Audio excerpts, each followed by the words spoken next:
will make this look more like it's in the environment. You see the shadows coming from the trees. We can see that the sun is probably somewhere behind the camera because of the way the shadows are.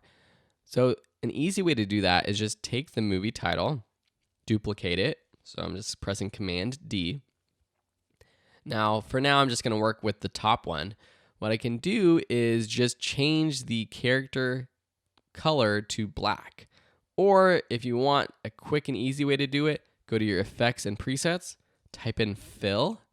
Under generate, take the generate fill effect, apply it to the movie title, and then up in the effects controls, you can change the color of the fill to whatever you want. But for me, I'm going to use black. Now, it looks a little too blocky. So what I'm going to do for now, go back to character and take off the stroke. To get it to look a little bit more like a shadow, we want to add a little blur to it. So again, under effects and presets, type in blur. There's a blur and sharpen folder. There's lots of cool blurs down here. I like using the Gaussian blur. Drop that on that title. Let me turn off the movie title underneath it. You'll see here that this is just the title we're working with, and increase the blurriness. Something like 18 or 19 looks pretty good. Okay, now let's turn back our other movie title. Let's put the movie title 2 below and rename it to Shadow so we know what we're working with.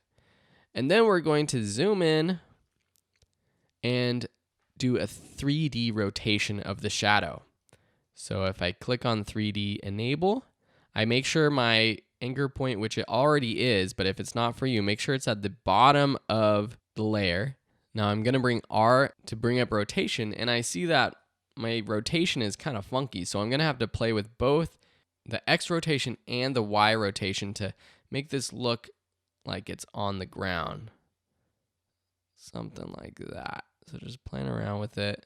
I don't know why my Z rotation was all messed up initially.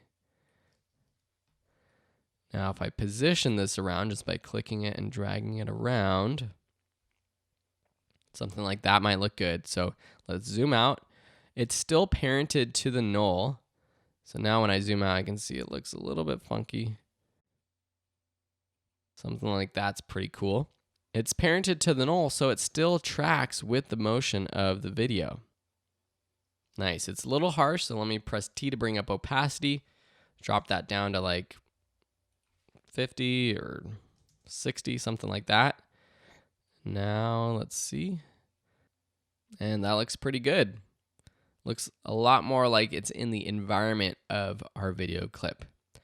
Cool. So there's a lot that you can do with the tracker, and I bet you that when you start using the tracker on your own footage, you're going to get frustrated. It's not going to work properly. Remember the key things that I talked about earlier in these lessons.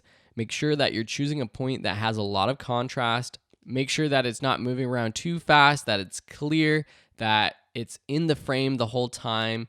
Of course, there's ways to get around that by manually adjusting the keyframes of your clip, but it's going to be a lot harder. If there's things passing in front of it, that's going to be difficult. If there are subtle things that are passing in front of it, if there's moving around, turning a little bit, just make sure that outer box of the tracker is really large. Be patient because it will take time to go through your clip and analyze it, especially if you have a slower computer. And if you have any questions, please let me know, and I'd be happy to help out. Thanks so much, and we'll see you in another lesson.